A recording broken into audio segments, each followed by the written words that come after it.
Apa itu PLMN? PLMN. Nah, PLMN itu Public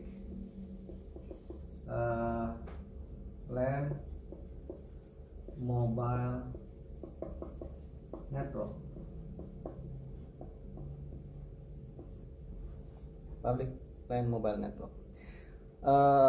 Ya, ini berarti komunikasi bergerak ya. Kalau PSTN komunikasi tetap, kalau PLMN komunikasi bergerak atau kalian sebut selular ya. Ya, jadi handphone yang kalian pegang ini menggunakan jaringan ini, jaringan PLMN ya, atau komunikasi bergerak atau seluler. Gitu. Nah, contoh providernya apa? Kalau tadi kan kalau PSTN PT Telkom ya saat ini. Nah, kalau PLMN ada ya, kalian familiar ya, banyak ya, ada Telkomsel, ada XL, ada Indosat, ada Tri ya, dan lain-lain. Gitu ya. Itu provider PLMN ya. Provider yang memberikan jasa komunikasi bergerak. Nah, pengertiannya kalau tadi komunikasi tetap antara pelanggan dan sentralnya itu jalurnya tetap ya, menggunakan saluran yang tetap, yaitu misalnya pakai kabel dari pelanggan langsung ke sentral.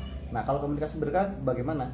Komunikasi bergerak itu jaringan aksesnya ya, ingat ya, jaringan akses itu antara pelanggan langsung ke pusatnya. Berarti kalau ini dia tidak tetap, jadi salurannya bisa berubah gitu ya, dan dia wireless, tidak menggunakan kabel.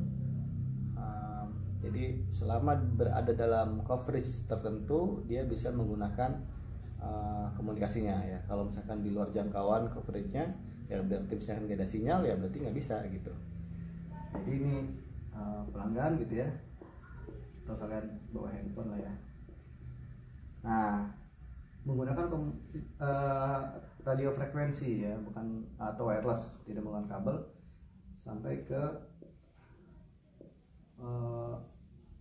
jaringan yang memberikan aksesnya. Jadi ini jaringan aksesnya, jaringan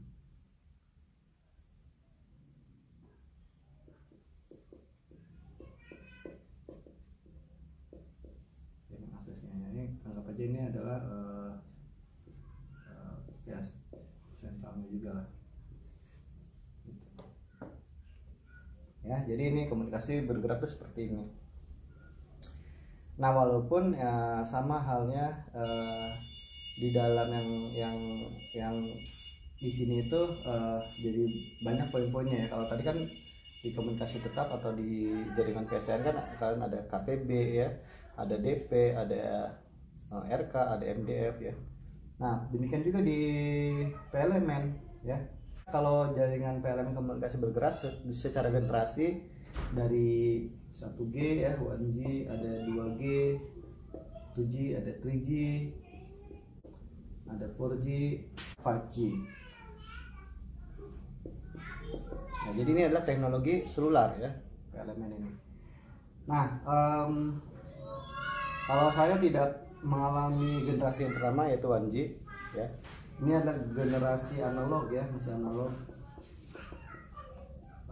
Kalau kalian melihat video di Ora tentang sinyal, dijelaskan bagaimana itu tentang analog, bagaimana itu tentang digital ya. Nah, jadi saya tidak menjelaskan tentang ininya, tapi secara garis besar 1G ini menggunakan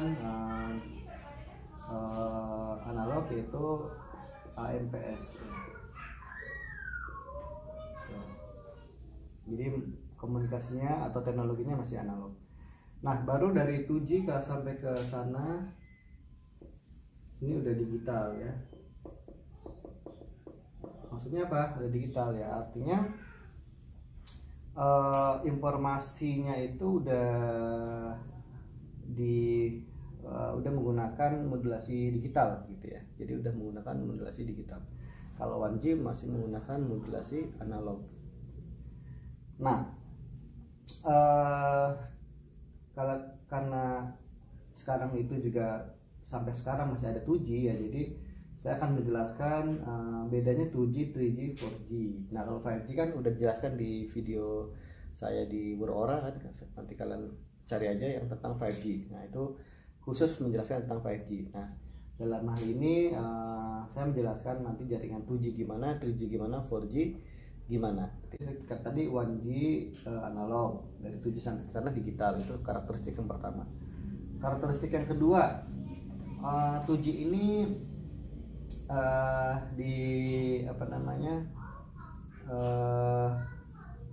dibuat awal-awalnya untuk komunikasi suara ya, dan juga teks gitu ya, SMS ya. Jadi secara layanannya ini awalnya suara dan teks.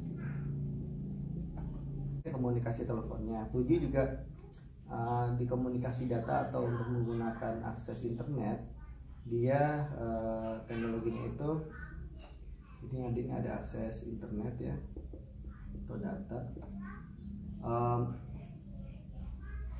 Teknologinya itu menggunakan GPRS atau GPRS ya. Itu 2G ya, layanan internet pertama gitu ya, yang kecepatannya ini karena ini masih menggunakan multiple aksesnya itu TDMA ya, jadi ya kalau satu slot kan 64 kbps. Jadi GPRS ini kecepatannya ya kalau maksimal 64 kbps ya. Ini pun ordernya masih kbps gitu loh, masih kecil ya. Kalau misalkan dengan layanan dinamika informasi sekarang sampai ada YouTube, ini udah nggak bisa. Habis GPRS masih di 2G kan, dia ada 2,5G ya. Jadi di antara 2G sama 3G itu ada 2,5G. Nah, 2,5G ini untuk meningkatkan layanan internet dengan kecepatan di atas 64 ya. Jadi ini menggunakan Edge ya. Nah, ini kecepatannya sampai 384 kbps gitu. Nah, baru kemudian muncul 3G. Nah, jadi sebetulnya dari mulai GPRS ini itu udah ada apa namanya ya, impresif untuk meningkatkan kecepatan internet ya. Jadi menggunakan mobile, komunikasi bergerak ya. Nah, jadi dari sini muncullah generasi berikutnya. Jadi GPRS, kemudian Edge. Nah, baru ke 3G. Nah, 3G ini jadi untuk meningkatkan kecepatan internet juga, walaupun ya, pada dasarnya suara, teks ya, telepon, SMS masih gitu ya. Nah, di 3G ini udah mulai ada layanan yang lain, yaitu video call gitu ya. Kalau zaman saya masih itu video call ya, jadi benar-benar bukan menggunakan WhatsApp video call ya, tapi memang video call dari handphone ya. WhatsApp itu berada di atas jaringan internet. Nah, tapi kalau video call ini menggunakan di jaringan 3G-nya ya gitu ya. Nah, jadi ini ada suara, teks, video. Nah, lalu internetnya ini saya tidak nulis lagi suara, teks, videonya, tapi langsung aja internetnya. Nah, untuk internetnya kecepatannya udah mulai naik ya. Menggunakan yang paling tinggi di sini itu ada namanya HSDPA. Ya, HSDPA ini kecepatannya bisa sampai 2 mega, 2 Mbps.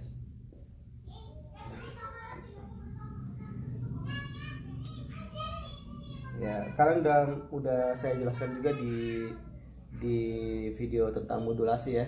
Jadi mengenal tentang ada QAM ya, ada QAM itu ada dari ada dua QAM, ada 4 QAM, ada sampai order 64 QAM. Nah, saya juga udah jelaskan bahwa semakin banyaknya simbol ya. Jadi kalau 64 berarti 2 pangkat 6, berarti ada 6 bit ya gitu. Dengan banyaknya bit tersebut maka kecepatan datanya lebih tinggi ya. Nah, HDPA ini salah satunya yaitu yang menerapkan itu ya, jadi menggunakan 64 QAM. Nah, lalu perkembangannya ke 4G gitu ya.